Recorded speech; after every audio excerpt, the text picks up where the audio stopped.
10 femmes qui n'entreront pas au paradis. Certaines femmes musulmanes, bien qu'elles pratiquent leur foi, commettent des actes qui peuvent les exclure de la miséricorde d'Allah. Ces actions, parfois banalisées ou commises par imitation, sont pourtant graves et peuvent te conduire en enfer. Ces femmes pensent souvent qu'elles n'agissent pas mal, mais en réalité, elles tombent dans des péchés majeurs. Cependant, Allah est le plus miséricordieux, et pour éviter ces erreurs, il est impératif de se repentir sincèrement et de s'engager à ne plus les reproduire. Le prophète, paix et salut sur lui, a dit « J'ai vu que la majorité des habitants de l'enfer étaient des femmes. Cela devrait nous alerter car, comme nous le savons, le nombre de femmes dans le monde dépasse celui des hommes.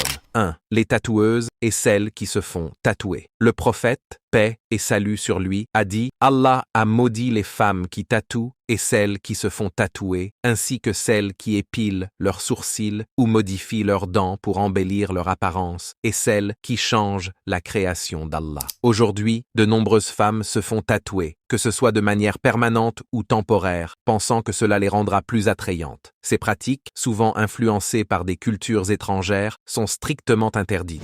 Pire encore, les tatouages peuvent provoquer des maladies graves, comme le cancer de la peau, et leur retrait est extrêmement difficile. 2. Les femmes qui épilent leurs sourcils. Le même hadith mentionne également celles qui modifient leurs sourcils, soit en les épilant, soit en les remodelant. Cela inclut celles qui le font elles-mêmes ou qui demandent à quelqu'un de le faire pour elles. Ces pratiques, influencées par l'Occident, sont une altération de la création divine. Rappelez-vous, mes sœurs, que la véritable beauté réside dans la moralité et dans les bonnes actions, et non dans l'apparence physique. 3. Les femmes qui modifient leurs dents. Certaines femmes demandent à leur dentiste de limer ou d'espacer leurs dents pour des raisons esthétiques. Cela est également interdit, car cela revient à modifier la création parfaite d'Allah. Ces pratiques, motivées par des normes de beauté superficielles, doivent être évitées. 4.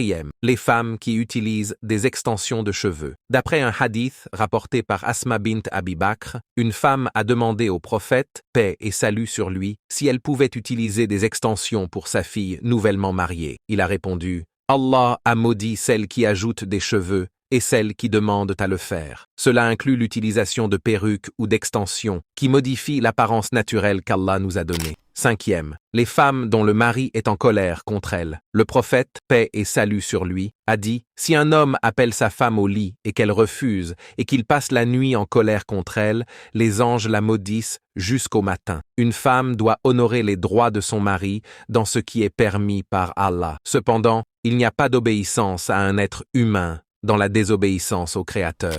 6. Les femmes qui imitent les hommes. Le prophète, paix et salut sur lui, a dit « Allah a maudit les hommes qui imitent les femmes et les femmes qui imitent les hommes. Cela inclut les femmes qui adoptent des vêtements ou des comportements masculins, comme porter des habits qui ressemblent à ceux des hommes. Ce phénomène est malheureusement de plus en plus courant de nos jours. 7. Les femmes qui visitent fréquemment les cimetières. Le prophète, paix et salut sur lui, a dit « Allah a maudit les femmes qui visitent fréquemment les cimetières. Passer trop de temps près des tombes, au lieu de se consacrer à des actes d'adoration ou à des œuvres utiles, est déconseillé. Les visites doivent être rares et effectuées dans un esprit de rappel de l'au-delà. 8. Les pleureuses. Le prophète, paix et salut sur lui, a dit « La pleureuse qui ne s'est pas repentie avant sa mort sera ressuscitée le jour du jugement, vêtue d'une tunique de goudron et d'une armure de gale. » Rapporté par Muslim. Se lamenter de manière excessive lors des funérailles, en criant ou en pleurant bruyamment, est interdit et constitue un grave péché. 9.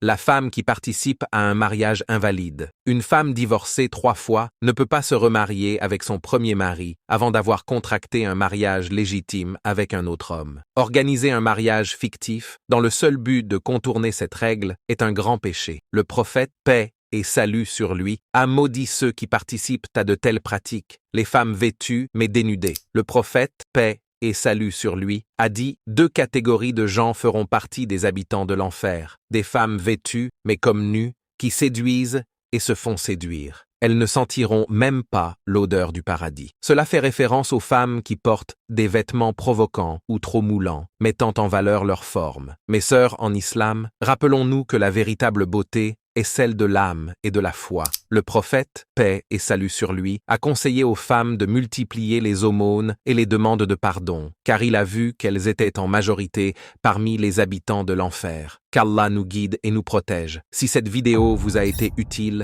pensez à la liker et à vous abonner à notre chaîne pour ne rien manquer. Qu'Allah nous accorde sa miséricorde.